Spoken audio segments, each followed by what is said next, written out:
오늘 우리가 본 이 빌립보서, 빌립보 교회에 보낸 편지인데, 이 빌립보서는 사도 바울이 제2차 선교 여행 때 마게도냐의 환상을 보고 유럽으로 건너가 첫 번째 도착한 성이 빌립보였습니다. 그래서 그 유럽에 처음 세워진 교회가 빌립보 교회이죠. 이 빌립보에 와서 누구를 만나게 되냐? 처음 만나게 된 사람이 바로 우리가 너무나 잘 알고 있는 자주 옷감 장사 루디아라는 여인을 만나게 되고, 그 여인이 유럽의 첫 그리스도인이 됩니다. 그리고 그녀가 자주 옷감 장사를 하다 보니까 상당한 부를 축적하고 있어서 바울이 선교 여행하는 동안 루디아와 빌립보 교회 교인들이 바울을 많이 도와줍니다.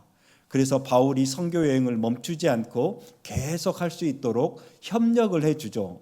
빌립보 교회는 그런 교회였습니다. 유럽의 첫 교회이자 바울이 유럽에 세운 첫 교회, 그리고 바울과 끊임없이 교제하면서 그의 선교 사역을 돕는 교회. 그리고 빌립보라는 도시는 또 어떠한 도시였는가? 퇴역한 로마 군인들이 어디에서 살았는가? 이 빌립보라는 마을로 모여들었습니다. 여러분, 퇴역한 군인이라면 로마의 군인으로서 정말 오랫동안 복역한 사람임을 알 수 있죠. 그러면 로마에 대한 충성심이 얼마나 강하겠습니까? 빌립보는 이처럼 황제에 대한 충성심이 강한 도시였습니다. 그래서 빌립보는 그 어떤 도시보다 철저한 황제 숭배 사상이 자리 잡고 있었던 도시였고, 그들에게는 황제가 하나님이고 황제가 그리스도고 황제가 온 세상에 평화를 줄 것이라고, 그 황제가 내 마음에 흡족함을 줄 것이라고 그들은 믿고 살았습니다. 즉 빌립보 도시는 그런 도시였죠. 황제 숭배 사상이 넘치는, 황제가 하나님인, 물질이 하나님인, 권력이 하나님인 도시였습니다. 황제가 그리스도고 황제가 하나님이며 힘과 평화를 주는 것으로 믿는 곳에서 빌립보 교인들은 그 사상에 저항하며 오직 예수님을 그리스도로, 오직 예수님을 성자 하나님으로, 그리고 진정한 평화를 주실 분으로 그들은 믿고 그들의 신앙을 신실하게 지켜 나아갔습니다. 그렇게 아름답게 신앙을 세워가는 빌립보 교회를 바울은 기뻐한다고, 내가 너희를 기뻐한다고 빌립보서에 자주 쓰여져 있음을 우리는 볼 수 있습니다. 그렇습니다. 그리스도인은요, 황제의 법칙을 따르는 자들이 아닙니다. 그리스도인은 이 세상의 법칙, 황제의 법칙을 거스르는 자들이고 그것에 저항하는 자들이 그리스도인입니다. 돈과 권력이 하나님이 되어 그것들이 평화를 줄 것이라고 소망하며 살아가지 않는 자들, 그들이 그리스도인이고, 그리스도인은 빌립보 교인들처럼 오직 예수님만이 왕 중에 왕이시며 주 중에 주이시라고 고백하는 자들이 그리스도인이요, 예수 안에 진정한 평화가 있음을 고백하며 그 예수 안에서 참 평화를 찾고 있는 자들이, 그 예수 안에 머물면서 그 평화를 나누는 자들이 진정한 그리스도인이라는 것입니다. 우리 예담교회가 우리 빌립보 교인처럼 하나님의 마음에 참으로 기쁨이 되는 교회가 되었으면 좋겠습니다. 빌립보 교회가 바울에게 기쁨이 되었던 것처럼 우리 예담교회가 하나님의 선교 사역에 동참함으로, 그리고 오직 예수님만을 그리스도로, 나의 하나님으로, 그 오직 예수 안에 참 기쁨과 소망이 있음을 고백함으로 하나님의 기쁨이 되어지는 저와 여러분이 되길 주님의 이름으로 축복드리겠습니다. 또한 바울의 다른 서신들은 대체적으로 어떤 서신들의 내용은 어떤 내용을 담고 있냐? 그 교회에 어떠한 문제가 터지거나 또한 교리적인 문제가 터지면 그 문제를 해결할 수 있는 방법을 주기 위해 쓴 서신들이 대부분입니다. 그런데 이 빌립보서는 좀 다릅니다. 빌립보서는 빌립보 교회에 문제가 있어서가 아니라 아까 바울과 빌립보 교회가 밀접한 관계가 있었다 그러잖아요. 이렇게 서로 친밀한 관계 속에 살아갔다고 제가 앞에서 말씀드리지 않았습니까? 이와 마찬가지로 이 빌립보서는 바울이 이 빌립보 교회와 어떠한 사적인 친밀함을 담아서 쓴 서신입니다. 그러니까 교인들의 안부를 묻고요. 그리고 우리 빌립보 교인들이 어떻게 살면 참 그리스도께서 기뻐하시는 삶을 살아갈지 권면의 말을 담은 서신이 바로 이 빌립보서입니다. 그렇다면 오늘 우리가 빌립보서를 볼 때 이렇게 빌립보 교회를 유독 아꼈던 바울은 과연 빌립보 교인들에게 어떻게 살라고 권면하는지 우리가 그것을 중점적으로 봐야 될 필요가 있습니다. 오늘 바울이 빌립보 교회에 어떻게 살아야 할지 그 핵심적인 구절이 있는데 그 핵심적인 구절이 오늘 본문 말씀입니다. 빌립보서의 핵심은 오늘 본문이에요. 2장 5절에서부터 11절 말씀이 빌립보서의 핵심입니다. 일명 그리스도의 찬가라고도 불리는 구절인데요.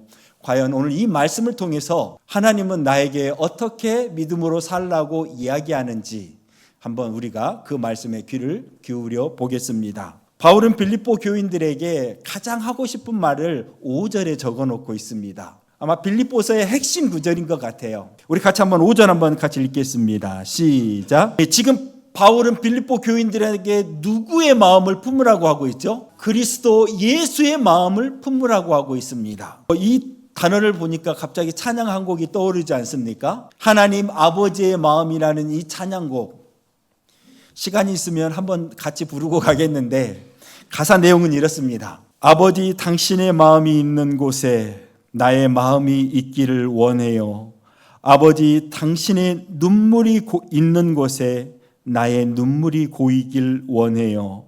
아버지 당신이 바라보는 영혼에게 나의 두 눈이 향하길 원해요. 아버지 당신이 울고 있는 어두운 땅에 나의 두 발이 향하길 원해요.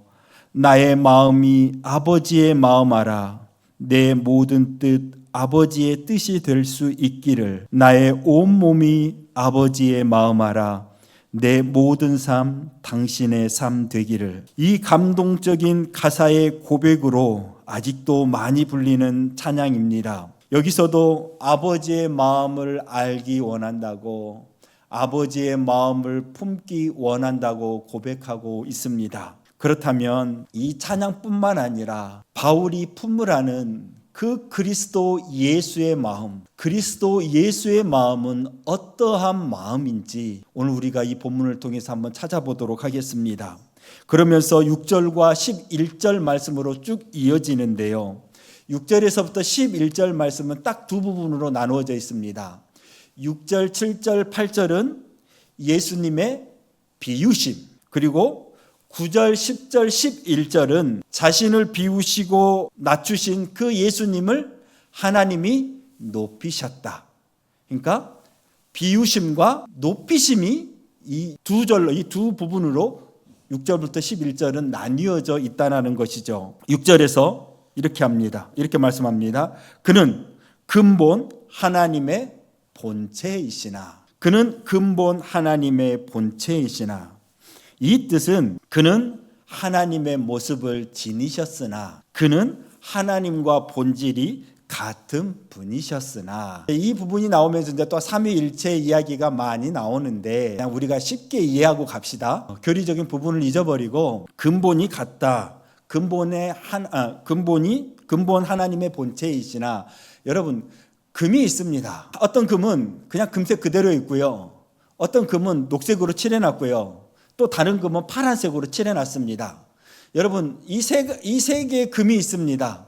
여러분 어떤 금을 가지시겠습니까? 금색 금을 가지시겠습니까? 파란색 색칠이 칠해져 있는 금을 가지시겠습니까? 녹색 칠이 칠해져 있는 금을 가지시겠습니까? 사실대로. 저는 욕심이 없어서 그런 거 말고 솔직하게 여러분 셋 다 가지시겠죠? 셋 다. 왜요? 셋 다 뭐예요? 금이거든요. 셋 다 근본이 뭐예요? 금이에요. 어떤 색을 칠해놔도 이 근본은 안 바뀝니다. 셋 다 금이에요. 예수님도 하나님이세요. 성령 하나님도 하나님이세요. 성부 하나님도 하나님이세요. 이 근본이 뭐하다는 거예요?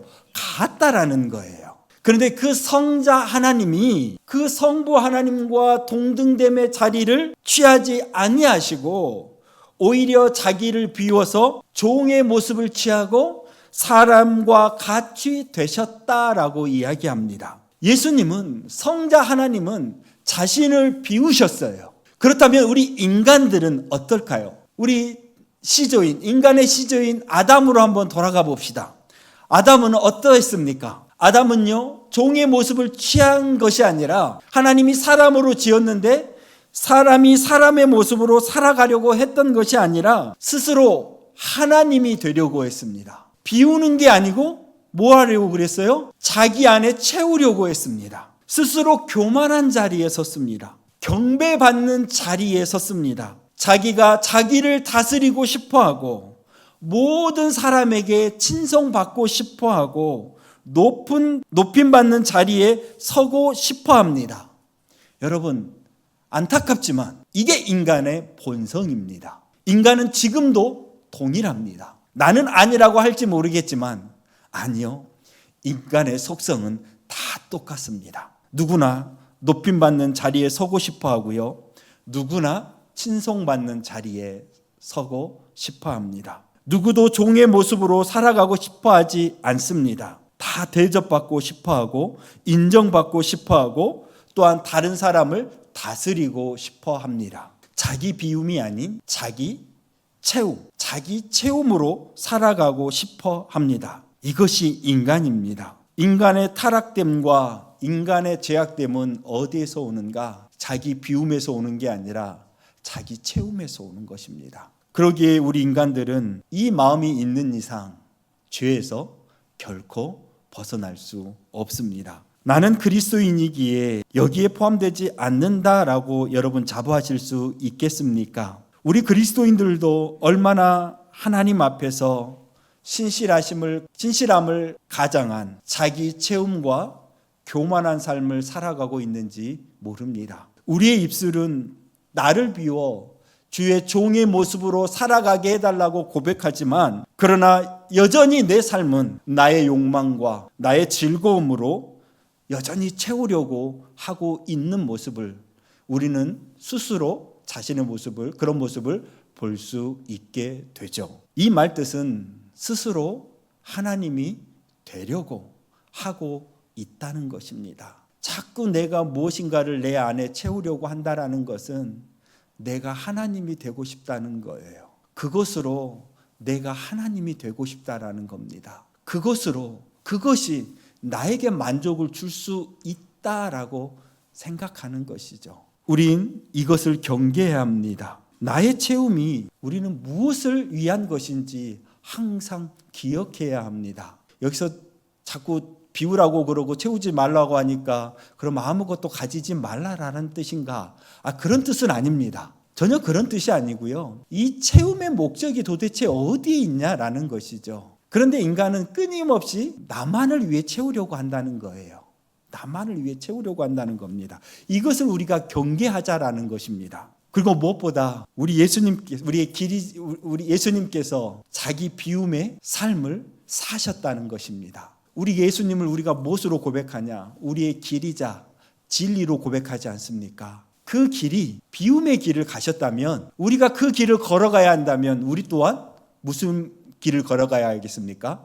비움의 길을 걸어가야 합니다. 예수님의 공생의 전체가 자기 비움이셨습니다. 이 땅에 오실 때도요, 가장 낮고 낮은 곳으로 오셔서 자기를 비우셨고 공생의 기간 동안 그 무엇도 소유하지 않고 자신에게 있는 그 하나님의 사랑을 제자들과 수많은 사람들에게 다 나누어 주시고 하나님만을 온전히 드러내셨습니다. 사람들이 오늘 종려주일이자 고난주간의 첫 시작인데 종려주일은 어떤 주일이죠? 예수님이 이제 예루살렘 성에 입성할 때였습니다. 수많은 사람들이 예수님께서 이스라엘을 로마에서 구원해 주실 거라는 그런 구원자로서 맞이하면서 종려나무 가지를 흔들었습니다. 호산나 외치며 예수께서 우리를 구원해 주실 것이라고, 로마의 압박에서 우리를 구원해 주실 것이라고 그들은 기쁨으로 예수님을 맞이했던 날입니다. 그런데 그 예수님께서 이 종려 주일 때 예루살렘 성에 입성할 때 수많은 사람들이 환호하며 예수님을 맞이할 때 예수님은 무엇을 타고 가셨는가? 황제가 타는 화려한 마차나 품이 있는 말을 타고 가신 게 아니라 어린 나귀를 타고 가셨습니다. 철저한 자기 비움이셨습니다. 그리고 무엇보다 예수님의 자기 비움의 절정은 어디에서 나타나는가? 바로 십자가에서 나타납니다. 죄인인 우리를 위해, 그런 우리에게 영원한 생명을 주시기 위해 자신의 생명마저 비우셨습니다. 그렇게 생의 마지막까지 자기 비움을 통해 나에게 하나님의 생명을 채우셨습니다. 예수님은 비우시고 자신의 비우심으로 우리에게 생명을 채우셨습니다. 이것이 예수님의 마음입니다. 이것이 예수님이 우리에게 주시는 복음입니다. 이처럼 예수님의 복음에는 자기 비움, 케노시스라 그러는데 헬라어로 케노시스라고 그럽니다. 이 자기 비움이 존재하며 예수님의 마음에 바로 이 케노시스가 항상 함께하고 있습니다. 자기를 비우기 위해 십자가에 오르신 예수님을 성부 하나님은 어떻게 하셨는가? 9절입니다. 우리 9절 한번 같이 읽겠습니다. 9절 같이 읽겠습니다. 시작. 이러므로 하나님이 그를 지극히 높여 모든 아멘. 하나님은 예수님의 이름을 뭐 하셨다고요? 높이셨다고요. 높이셨습니다. 율법에는 하나님께 저주받은 자들이 나무에 매달려 죽는다라고, 나무에 매달려 죽는 자는 하나님께 저주받은 자라고 했습니다. 그렇다면 예수님의 이름은 뭐예요? 저주받은 자, 저주받은 이름입니다. 맞습니다. 예수님은 저주 받으셨습니다. 예수님은 내가 받아야 할 그 저주의 죽음을 본인이 당하셨던 것입니다. 하나님은 저주받은 그 예수의 이름을 지극히 높이셔서 모든 이름 위에 뛰어난 이름이 되게 하셨습니다. 예수의 이름 앞에 하늘에 있는 자, 곧 천군과 천사들과 땅에 있는 자, 곧 세상의 모든 사람과 땅 아래에 있는 자, 곧 죽음과 사망의 권세를 가진 자, 사단과 마귀와 그리고 죽음에 갇힌 자들로 무릎을 꿇게 하시어 절대 경배를 받을 이름이 되게 하셨습니다. 모든 입이 그 예수 그리스도를 주라 시인할 수밖에 없게 만드셔서 하나님께 영광을 돌리게 하셨습니다. 하나님께서 자기를 비운 예수님을 높이셨습니다. 우리가 주님을 사랑하는 마음으로 나를 비울 때 하나님은 우리를 높이십니다. 그렇다면 우리가 품어야 할 예수님의 마음은 무엇이겠습니까? 하나님의 자녀의 자리에서 하나님의 영광만 소망하는 자들이 아니라 이 땅에 살아가는 동안 자기를 부인하고 자기 비움의 마음을 품는 것입니다. 예수님께서도 제자들에게 너의 십자가를 지고 나를 따르라 라고 말씀하셨던 것처럼 자기 십자가를 지고 주님이 걸어가신 그 비움의 길로 예수님은 오늘 여러분을 초대하고 계십니다. 종려주일과 고난주간 한 주간을 보내실 우리 교우님들에게 오늘 바울이 우리에게 권면한 말씀을 권면의 말씀으로 드립니다. 예수 그리스도의 마음을 품으십시오. 자기 비움의 삶을 살아가십시오. 하나님의 자녀이지만 하나님 앞에서 종의 모습으로 낮고 낮은 곳으로 내려가 나에게 이루신 하나님의 그 구원을 온전히 이루며 살아가는 자가 됩시다. 그리고 자기 비움의 삶을 통해 이웃들에게 예수님께서 참 구원자이심을, 예수님께서 우리를 진정 사랑하고 계심을 증거하며 살아갑시다.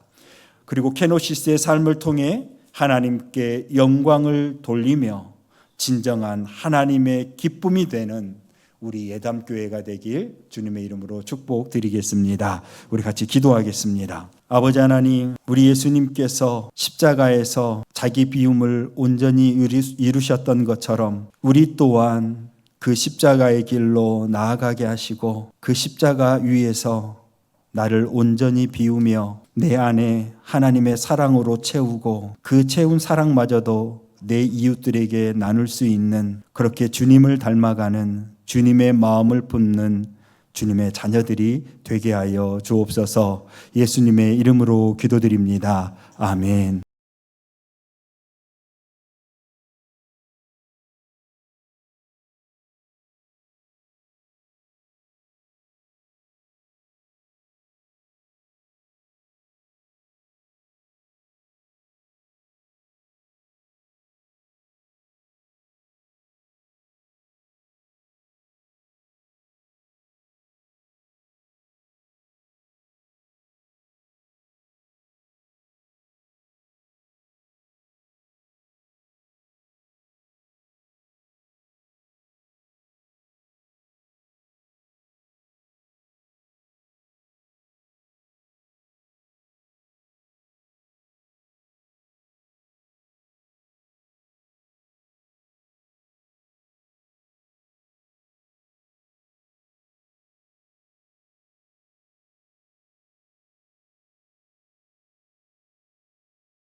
시인하여 하나님 아버지께 영광을 돌리게 하셨느니라. 이는 살아계신 하나님의 말씀입니다. 오늘 우리가 본 이 빌립보서, 빌립보 교회에 보낸 편지인데, 이 빌립보서는 사도 바울이 제2차 선교 여행 때 마게도냐의 환상을 보고 유럽으로 건너가 첫 번째 도착한 성이 빌립보였습니다. 그래서 그 유럽에 처음 세워진 교회가 빌립보 교회이죠. 이 빌립보에 와서 누구를 만나게 되냐? 처음 만나게 된 사람이 바로 우리가 너무나 잘 알고 있는 자주 옷감 장사 루디아라는 여인을 만나게 되고, 그 여인이 유럽의 첫 그리스도인이 됩니다. 그리고 그녀가 자주 옷감 장사를 하다 보니까 상당한 부를 축적하고 있어서 바울이 선교 여행하는 동안 루디아와 빌립보 교회 교인들이 바울을 많이 도와줍니다. 그래서 바울이 선교 여행을 멈추지 않고 계속 할 수 있도록 협력을 해주죠. 빌립보 교회는 그런 교회였습니다. 유럽의 첫 교회이자 바울이 유럽에 세운 첫 교회, 그리고 바울과 끊임없이 교제하면서 그의 선교 사역을 돕는 교회. 그리고 빌립보라는 도시는 또 어떠한 도시였는가? 퇴역한 로마 군인들이 어디에서 살았는가? 이 빌립보라는 마을로 모여들었습니다. 여러분, 퇴역한 군인이라면 로마의 군인으로서 정말 오랫동안 복역한 사람임을 알 수 있죠. 그러면 로마에 대한 충성심이 얼마나 강하겠습니까? 빌립보는 이처럼 황제에 대한 충성심이 강한 도시였습니다. 그래서 빌립보는 그 어떤 도시보다 철저한 황제 숭배 사상이 자리 잡고 있었던 도시였고, 그들에게는 황제가 하나님이고 황제가 그리스도고 황제가 온 세상에 평화를 줄 것이라고, 그 황제가 내 마음에 흡족함을 줄 것이라고 그들은 믿고 살았습니다. 즉, 빌립보 도시는 그런 도시였죠. 황제 숭배 사상이 넘치는, 황제가 하나님인, 물질이 하나님인, 권력이 하나님인 도시였습니다. 황제가 그리스도고 황제가 하나님이며 힘과 평화를 주는 것으로 믿는 곳에서 빌립보 교인들은 그 사상에 저항하며 오직 예수님을 그리스도로, 오직 예수님을 성자 하나님으로, 그리고 진정한 평화를 주실 분으로 그들은 믿고 그들의 신앙을 신실하게 지켜 나아갔습니다. 그렇게 아름답게 신앙을 세워가는 빌립보 교회를 바울은 기뻐한다고, 내가 너희를 기뻐한다고 빌립보서에 자주 쓰여져 있음을 우리는 볼 수 있습니다. 그렇습니다. 그리스도인은요, 황제의 법칙을 따르는 자들이 아닙니다. 그리스도인은 이 세상의 법칙, 황제의 법칙을 거스르는 자들이고 그것에 저항하는 자들이 그리스도인입니다. 돈과 권력이 하나님이 되어 그것들이 평화를 줄 것이라고 소망하며 살아가지 않는 자들, 그들이 그리스도인이고, 그리스도인은 빌립보 교인들처럼 오직 예수님만이 왕 중에 왕이시며 주 중에 주이시라고 고백하는 자들이 그리스도인이요, 예수 안에 진정한 평화가 있음을 고백하며 그 예수 안에서 참 평화를 찾고 있는 자들이, 그 예수 안에 머물면서 그 평화를 나누는 자들이 진정한 그리스도인이라는 것입니다. 우리 예담교회가 우리 빌립보 교인처럼 하나님의 마음에 참으로 기쁨이 되는 교회가 되었으면 좋겠습니다. 빌립보 교회가 바울에게 기쁨이 되었던 것처럼 우리 예담교회가 하나님의 선교 사역에 동참함으로, 그리고 오직 예수님만을 그리스도로, 나의 하나님으로, 그 오직 예수 안에 참 기쁨과 소망이 있음을 고백함으로 하나님의 기쁨이 되어지는 저와 여러분이 되길 주님의 이름으로 축복드리겠습니다. 또한 바울의 다른 서신들은 대체적으로 어떤 서신들의 내용은 어떤 내용을 담고 있냐? 그 교회에 어떤 문제가 터지거나 또한 교리적인 문제가 터지면 그 문제를 해결할 수 있는 방법을 주기 위해 쓴 서신들이 대부분입니다. 그런데 이 빌립보서는 좀 다릅니다. 빌립보서는 빌립보 교회에 문제가 있어서가 아니라 바울과 빌립보 교회가 밀접한 관계가 있었다 그러잖아요. 이렇게 서로 친밀한 관계 속에 살아갔다고 제가 앞에서 말씀드리지 않았습니까? 이와 마찬가지로 이 빌립보서는 바울이 이 빌립보 교회와 어떠한 사적인 친밀함을 담아서 쓴 서신입니다. 교인들의 안부를 묻고요.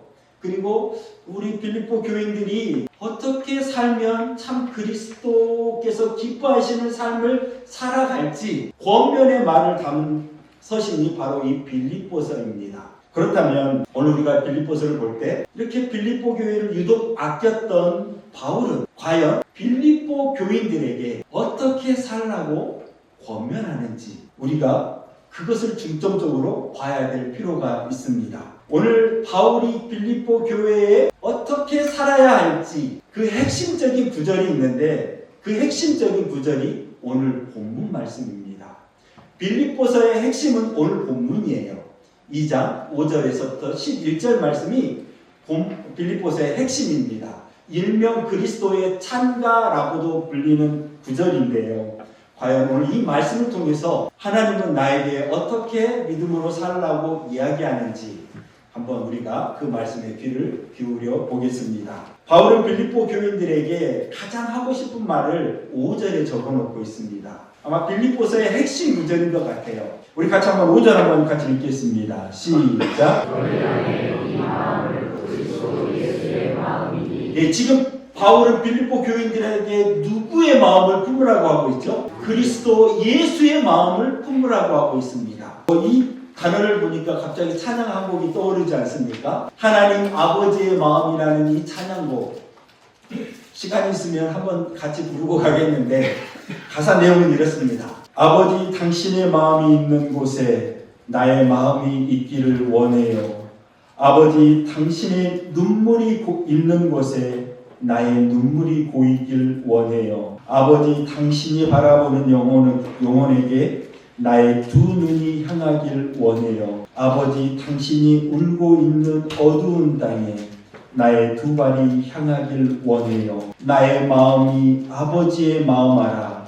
내 모든 뜻 아버지의 뜻이 될 수 있기를. 나의 온몸이 아버지의 마음하라.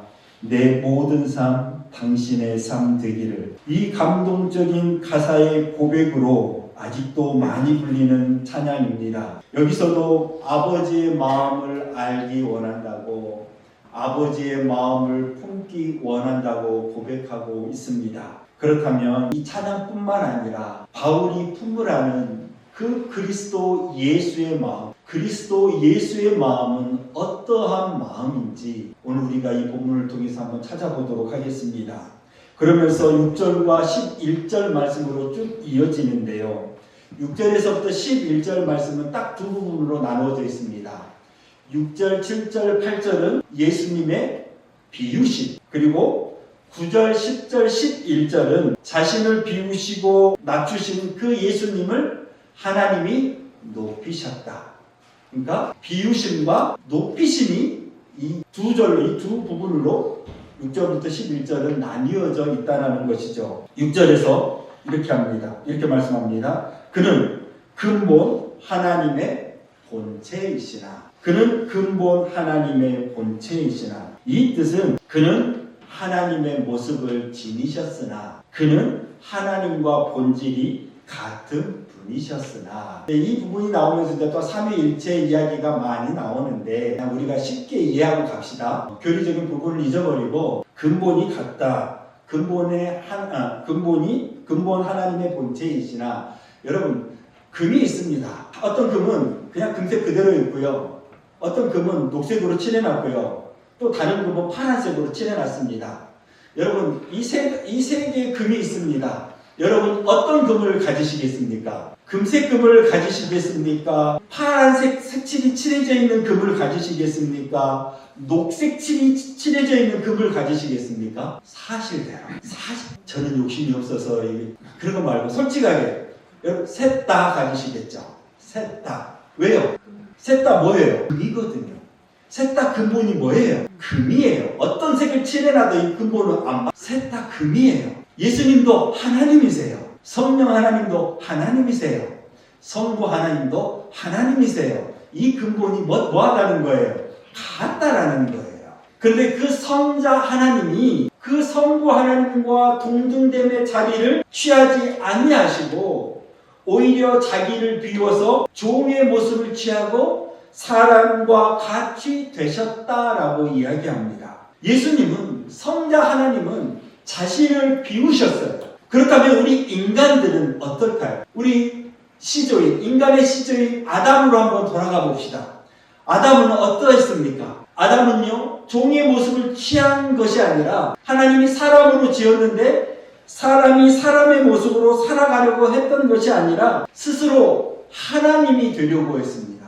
비우는 게 아니고 뭐 하려고 그랬어요? 자기 안에 채우려고 했습니다. 스스로 교만한 자리에 섰습니다. 경배받는 자리에 섰습니다. 자기가 자기를 다스리고 싶어하고 모든 사람에게 친성받고 싶어하고 높임받는 자리에 서고 싶어합니다. 여러분, 안타깝지만 이게 인간의 본성입니다. 인간은 지금도 동일합니다. 나는 아니라고 할지 모르겠지만 아니요. 인간의 속성은 다 똑같습니다. 누구나 높임받는 자리에 서고 싶어하고요. 누구나 친송받는 자리에 서고 싶어합니다. 누구도 종의 모습으로 살아가고 싶어하지 않습니다. 다 대접받고 싶어하고 인정받고 싶어하고 또한 다른 사람을 다스리고 싶어합니다. 자기 비움이 아닌 자기 채움, 자기 채움으로 살아가고 싶어합니다. 이것이 인간입니다. 인간의 타락됨과 인간의 죄악됨은 어디에서 오는가? 자기 비움에서 오는 게 아니라 힘에서 오는 것입니다. 그러기에 우리 인간들은 이 마음이 있는 이상 죄에서 결코 벗어날 수 없습니다. 나는 그리스도인이기에 여기에 포함되지 않는다라고 여러분 자부하실 수 있겠습니까? 우리 그리스도인들도 얼마나 하나님 앞에서 신실함을 가장한 자기 채움과 교만한 삶을 살아가고 있는지 모릅니다. 우리의 입술은 나를 비워 주의 종의 모습으로 살아가게 해달라고 고백하지만 그러나 여전히 내 삶은 나의 욕망과 나의 즐거움으로 여전히 채우려고 하고 있는 모습을 우리는 스스로 자신의 모습을, 그런 모습을 볼 수 있게 되죠. 이 말뜻은 스스로 하나님이 되려고 하고 있다는 것입니다. 자꾸 내가 무엇인가를 내 안에 채우려고 한다는 것은 내가 하나님이 되고 싶다는 거예요. 그것으로 내가 하나님이 되고 싶다는 겁니다. 그것이 나에게 만족을 줄 수 있다라고 생각하는 것이죠. 우린 이것을 경계해야 합니다. 나의 채움이 우리는 무엇을 위한 것인지 항상 기억해야 합니다. 여기서 자꾸 비우라고 그러고 채우지 말라고 하니까 그럼 아무것도 가지지 말라라는 뜻인가? 그런 뜻은 아닙니다. 전혀 그런 뜻이 아니고요. 이 채움의 목적이 도대체 어디 있냐라는 것이죠. 그런데 인간은 끊임없이 나만을 위해 채우려고 한다는 거예요. 나만을 위해 채우려고 한다는 겁니다. 이것을 우리가 경계하자라는 것입니다. 그리고 무엇보다 우리 예수님께서 자기 비움의 삶을 사셨다는 것입니다. 우리 예수님을 우리가 무엇으로 고백하냐? 우리의 길이자 진리로 고백하지 않습니까? 그 길이 비움의 길을 가셨다면 우리가 그 길을 걸어가야 한다면 우리 또한 무슨 길을 걸어가야 하겠습니까? 비움의 길을 걸어가야 합니다. 예수님의 공생의 전체가 자기 비움이셨습니다. 이 땅에 오실 때도요. 가장 낮고 낮은 곳으로 오셔서 자기를 비우셨고 공생의 기간 동안 그 무엇도 소유하지 않고 자신에게 있는 그 하나님의 사랑을 제자들과 수많은 사람들에게 다 나누어 주시고 하나님만을 온전히 드러내셨습니다. 사람들이 오늘 종려주일이자 고난주간의 첫 시작인데 종려주일이 어떤 주일이죠? 예수님이 이제 예루살렘 성에 입성할 때였습니다. 수많은 사람들이 예수님께서 이스라엘을 로마에서 구원해 주실 거라는 그런 구원자로서 맞이하면서 종려나무 가지를 흔들었습니다. 호산나 외치며 예수께서 우리를 구원해 주실 것이라고 로마의 압박에서 우리를 구원해 주실 것이라고 그들은 기쁨으로 예수님을 맞이했던 날입니다. 그런데 그 예수님께서 이 종려 주일 때 예루살렘 성에 입성할 때 수많은 사람들이 환호하며 예수님을 맞이할 때 예수님은 무엇을 타고 가셨는가? 황제가 타는 화려한 마차나 품이 있는 말을 타고 가시는 게 아니라 어린 나귀를 타고 가셨습니다. 철저한 자기 비움이셨습니다. 그리고 무엇보다 예수님의 자기 비움의 절정은 어디에서 나타나는가?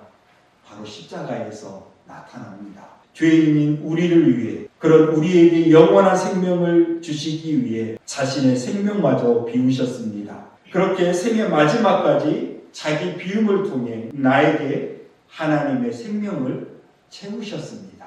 예수님은 비우시고 자신의 비우심으로 우리에게 생명을 채우셨습니다. 이것이 예수님의 마음입니다. 이것이 예수님이 우리에게 주시는 복음입니다. 이처럼 예수님의 복음에는 자기 비움, 케노시스라고 그러는데 헬라어로 케노시스라고 그럽니다. 이 자기 비움이 존재하며 예수님의 마음에 바로 이 케노시스가 항상 함께하고 있습니다. 자기를 비우기 위해 십자가에 오르신 예수님을 성부 하나님은 어떻게 하셨는가? 9절입니다. 우리 9절 한번 같이 읽겠습니다. 9절 같이 읽겠습니다. 시작.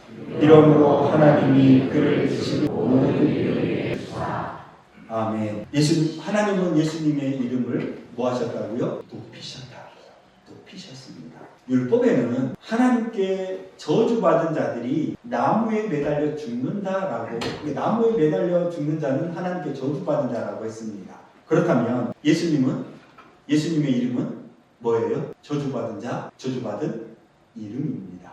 맞습니다. 예수님은 저주 받으셨습니다. 예수님은 내가 받아야 할 그 저주의 죽음을 본인이 당하셨던 것입니다. 하나님은 저주받은 그 예수의 이름을 지극히 높이셔서 모든 이름 위에 뛰어난 이름이 되게 하셨습니다. 예수의 이름 앞에 하늘에 있는 자, 곧 천군과 천사들과 땅에 있는 자, 곧 세상의 모든 사람과 땅 아래에 있는 자, 곧 죽음과 사망의 권세를 가진 자, 저 사단과 마귀와 그리고 죽음에 갇힌 자들로 무릎을 꿇게 하시어 절대 경배를 받을 이름이 되게 하셨습니다. 모든 입이 그 예수 그리스도를 주라 시인할 수밖에 없게 만드셔서 하나님께 영광을 돌리게 하셨습니다. 하나님께서 자기를 비운 예수님을 높이셨습니다. 우리가 주님을 사랑하는 마음으로 나를 비울 때 하나님 우리를 높이십니다. 그렇다면 우리가 품어야 할 예수님의 마음은 무엇이겠습니까? 하나님의 자녀의 자리에서 하나님의 영광만 소망하는 자들이 아니라 이 땅에 살아가는 동안 자기를 부인하고 자기 비움의 마음을 품는 것입니다. 예수님께서도 제자들에게 너의 십자가를 지고 나를 따르라 라고 말씀하셨던 것처럼 자기 십자가를 지고 주님이 걸어가신 그 비움의 길로 예수님은 오늘 여러분을 초대하고 계십니다. 종려주일과 고난주간 한 주간을 보내실 우리 교우님들에게 오늘 바울이 우리에게 권면한 말씀을 권면의 말씀으로 드립니다. 예수 그리스도의 마음을 품으십시오. 자기 비움의 삶을 살아가십시오. 하나님의 자녀이지만 하나님 앞에서 종의 모습으로 낮고 낮은 곳으로 내려가 나에게 이루신 하나님의 그 구원을 온전히 이루며 살아가는 자가 됩시다. 그리고 자기 비움의 삶을 통해 이웃들에게 예수님께서 참 구원자이시고 예수님께서 우리를 진정 사랑하고 계심을 증거하며 살아갑시다. 그리고 케노시스의 삶을 통해 하나님께 영광을 돌리며 진정한 하나님의 기쁨이 되는 우리 예담교회가 되길 주님의 이름으로 축복드리겠습니다. 우리 같이 기도하겠습니다. 아버지 하나님, 우리 예수님께서 십자가에서 자기 비움을 온전히 이루셨던 것처럼 우리 또한 그 십자가의 길로 나아가게 하시고 그 십자가 위에서 나를 온전히 비우며 내 안에 하나님의 사랑으로 채우고 그 채운 사랑마저도 내 이웃들에게 나눌 수 있는 그렇게 주님을 닮아가는 주님의 마음을 품는 주님의 자녀들이 되게 하여 주옵소서. 예수님의 이름으로 기도드립니다. 아멘. 우리 찬송가 229장